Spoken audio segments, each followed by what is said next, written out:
¿Qué onda, makers? Pues hoy tocó hacerle mantenimiento o revivir a este fósil de Milwaukee, esta sierra.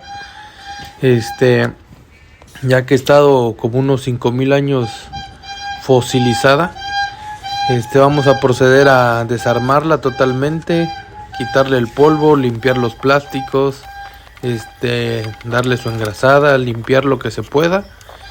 Y pues a ver qué sale de todo esto. Acompáñenme y desestrésense con este video. Saludos.